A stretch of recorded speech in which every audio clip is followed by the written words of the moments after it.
वो बच्ची घर से निकली तो किसके कहने पे निकली, किस बेस पे निकली, कैसे निकली, वो लाहौर कैसे पहुंची, वो लाहौर पहुंची तो वो कहां रही।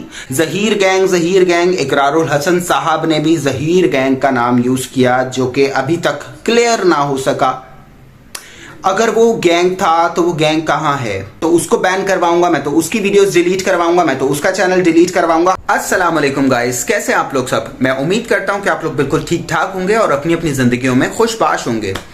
तो गाइस आज की वीडियो बहुत इंपॉर्टेंट होने वाली है, वो इस वजह से कि मैं आज एक ऐसे केस के बारे में बात करने वाला हूं जो बहुत अरसे से मैं जिस केस पे बात करना चाहता था, लेकिन ऑफ कोर्स यूट्यूब चैनल ही मैंने अपना अभी बनाया।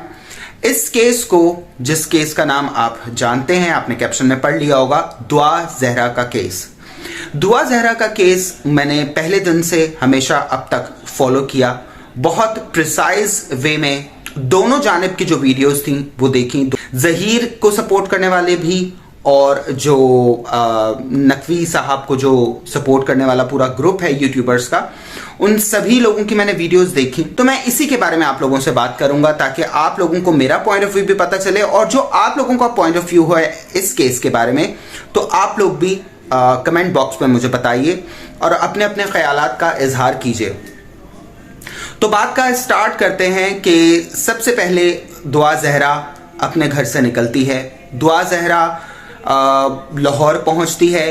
क्वेश्चन मार्क, कैसे पहुंच सकती है एक कितनी सी बच्ची जिसका माइनर होना या ना होना वो आज भी एक सवालिया निशान है कि वो अडल्ट है या नहीं है, उसकी एज क्या है क्या नहीं है, ये अभी भी एक सवालिया निशान है। कि उस बच्ची ने खुद अपने मुंह से भी कई बार बोला कि जी मैं इतने साल की नहीं हूँ जितने साल की मेरे वालिदैन मेरे बारे में बोलते हैं कि जी मैं 14 साल की हूँ, वो कहती है कि जी मैं 17-18 साल की हूँ। जबकि उस बच्ची का जब मेडिकल करवाया गया तो उसमें भी उसका कुछ तनाज़ा ही निकला कि कुछ डॉक्टर्स ने कहा कि जी ये 16 साल के पास है, कुछ डॉक्टर्स ने कहा कि 15 साल की है। खैर एनीवे, बात को शॉर्ट करते हैं। ये एक ऐसा केस है मेरी नज़र में, पाकिस्तान की हिस्ट्री का एक ऐसा केस है जो पहले दिन से आज तक एक सवालिया निशान ही है। वो किस तरह कि आप लोग देख रहे होंगे कि जिस तरह से यूट्यूबर्स लड़ रहे हैं इस केस के ऊपर, बहस मुबाहसा कर रहे हैं, एक दूसरे की इंसल्ट कर रहे हैं, एक दूसरे को अजीब अजीब से नामों से पुकार रहे हैं। कोई सस्ती करीना कपूर बनी हुई है, तो कोई कुछ बना हुआ है, कोई कुछ बना हुआ है। अल्फाज भी नहीं ले सकता हूं मैं, मुझे नहीं पसंद कि मैं किसी के बारे में इतने इंसल्टिंग वर्ड्स यूज़ करूं, लेकिन मुझे ऐसा लगता है कि अगर जहीर गैंग का वर्ड यूज़ होता है तो वो गैंग कहाँ है, वो गैंग आज तक सामने क्यों नहीं आया। जहीर गैंग इकरारुल हसन साहब ने भी जहीर गैंग का नाम यूज किया जो कि अभी तक क्लियर ना हो सका। अगर वो गैंग था तो वो गैंग कहाँ है। पाकिस्तान की जो इंटेलिजेंस है, पाकिस्तान की जो पुलिस है, पाकिस्तान की जो आर्मी है, हर फील्ड के लोगों ने इस केस की बारीकी से इन्वेस्टिगेशन की, लेकिन आज तक कभी भी गैंग क्लियर ना हो सका। एक गैंग का जो वर्ड यूज हो रहा था वो आज तक क्लियर ना हो सका। सबसे ज्यादा जो मेरा ध्यान इस केस पे गया कि ये एक अपनी हिस्ट्री का एक ऐसा केस था कि जो आज तक भी पूरी तरह से रिजॉल्व ना हो सका। वो बच्ची घर से निकली तो किसके कहने पे निकली, किस बेस पे निकली, कैसे निकली, वो लाहौर कैसे पहुंची, वो लाहौर पहुंची तो वो कहां रही, किसके पास रही, कितना अरसा वो शादीशुदा लाइफ जीती रही, वो कितना अरसा जहीर के साथ रही और कितना अरसा जहीर के गैंग के साथ रही। मतलब एक सवालिया निशान ही था और कुछ भी नहीं। At the end of the day बच्ची के जो फादर हैं उन्होंने बहुत स्ट्रांगली इस केस की पुष्पनाही की, इस केस को देखा, अपनी बच्ची के लिए फाइट किया। फाइनली दुआ जहरा पहुंची कराची चाइल्ड प्रोटेक्शन सेंटर में।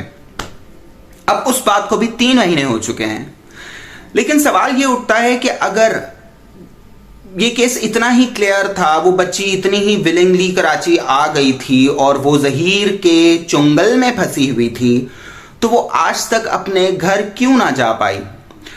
एक बच्ची है, अगर वो बहुत छोटी है, वो माइनर है और वो इस चीज़ की अकल नहीं रखती कि कौन उसका अपना है कौन उसका पराया है, ठीक है, वो किसी की बातों में आई, उसको इन्फ्लुएंस किया गया, उसको बातों में रिझाया गया और उसको लाहौर लेकर जाया गया और अपने साथ रखा गया। चले माना, निकाह हुआ नहीं हुआ ये भी एक सवालिया निशान है।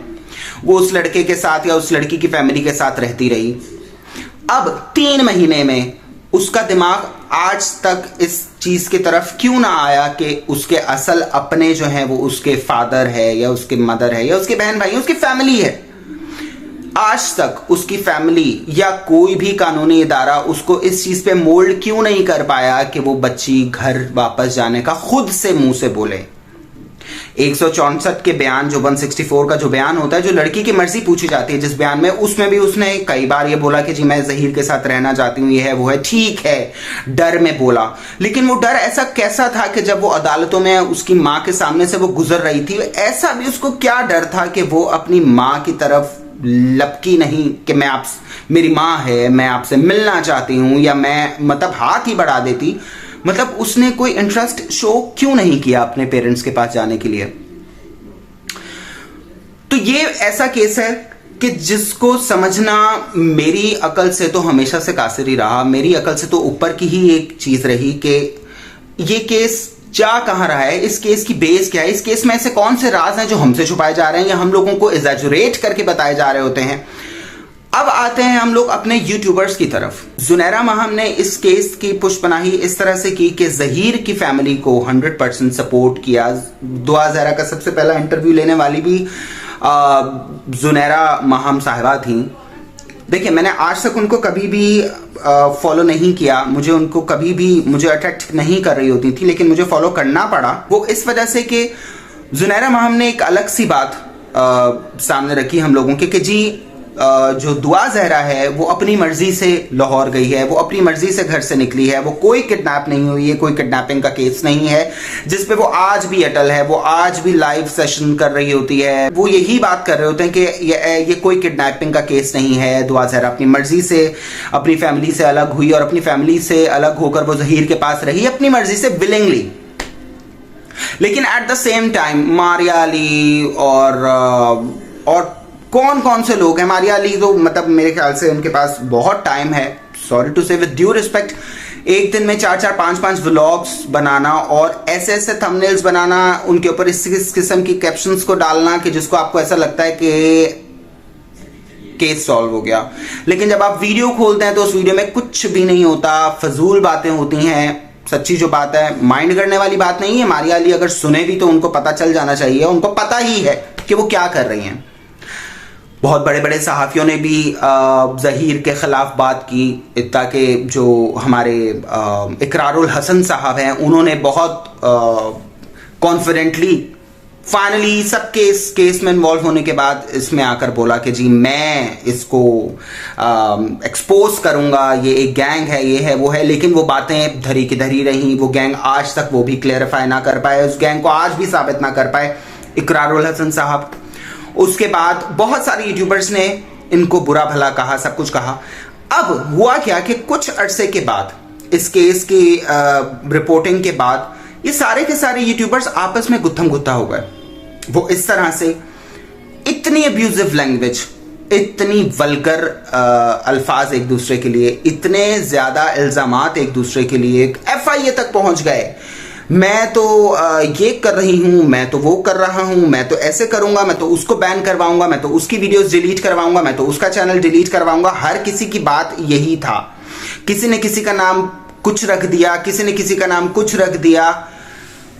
ये एक ऐसा केस है जिसके रिपोर्टिंग के दौरान तमाम यूट्यूबर्स, मीम्स का सामना भी उनको करना पड़ा, तमाम यूट्यूबर्स के इंसल्ट भी बहुत हुई, तमाम यूट्यूबर्स की फैमिली को भी इन्वॉल्व किया गया। मेरा पॉइंट ऑफ व्यू सिर्फ इतना सा है कि इस केस को अदालत को ही सॉल्व करने दिया जाए। जो भी सच्चाई है, कौन सच्चा है कौन झूठा है, किसका प्यार सच्चा है किसका प्यार झूठा है, चाहे वो पेरेंट्स का प्यार हो, चाहे वो उस लड़के का प्यार हो, चाहे वो कोई एक टेम्परेरी अट्रैक्शन हो, जिसको मैं मानता नहीं। अगर टेम्परेरी अट्रैक्शन होती तो वो आप 1-2 महीने साथ रहकर भी आपका दिल भर जाता है, इतने धक्के खाने के बावजूद भी आपका दिल भर जाता है। मुझे ज़हीर का इन्फ्लुएंस उस बच्ची के ऊपर कोई खास नजर आज तक नहीं आया। मेरा पॉइंट ऑफ व्यू ये है। तो मेरा ये कहना है, मेरा ये मानना है कि इस केस को अदालत को ही सपोर्ट करना चाहिए और जो कानून नाफिज करने वाले इदारे हैं उनकी तरफ ही इसको रखना चाहिए कि वो कैसे इसको सॉल्व करते हैं इस केस को। क्या दुआ जहरा का जो फ्यूचर है वो अपने माँ बाप के पास सिक्योर है या खुशी उसकी अपने माँ बाप के साथ है। तो प्लीज जल्द से जल्द इस केस का फैसला करें और इसको इस बच्ची को, दुआ जहरा को, उसके जो पेरेंट्स हैं, उसका जो अपना घर है वहां पर भेज दिया जाए ताकि वो अपनी एक नॉर्मल जिंदगी स्टार्ट करे। इंशाल्लाह वक्त के साथ साथ तमाम जख्म भर ही जाएंगे, तमाम दुख भूल ही जाएंगे, क्योंकि वक्त सबसे बड़ा मरहम है। लेकिन एट द सेम टाइम अगर जहीर इस केस में गिल्टी नहीं है, जहीर इस केस में मुजरिम साबित नहीं होता, तो फिर उसका भी कोई साथ दे।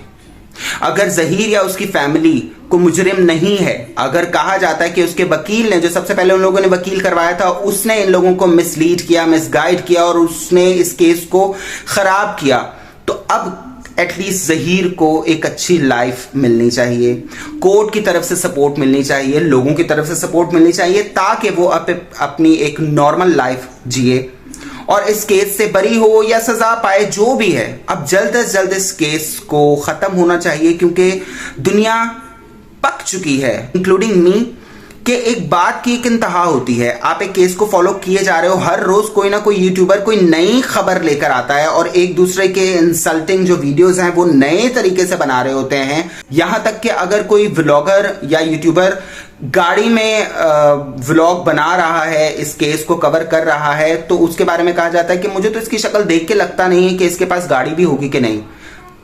This is not the right way. मेरा ये मानना है कि इस केस का जल्द से जल्द एक अच्छा पॉजिटिव फैसला हो जिसमें दोनों बच्चे सिक्योर हों, चाहे वो दुआ जहरा हो या चाहे वो जहीर हो, दोनों को प्रोटेक्शन मिलनी चाहिए। अगर ये दोनों की कोई नीयत खराब नहीं थी सिवाय एक बचपने के प्यार के, तो इस केस को उसी तरह से रिजॉल्व किया जाए, इस केस को उसी तरह से खत्म किया जाए। औलाद के लिए हर कोई रोता है, जिसकी औलाद होती है वो वही जानता है।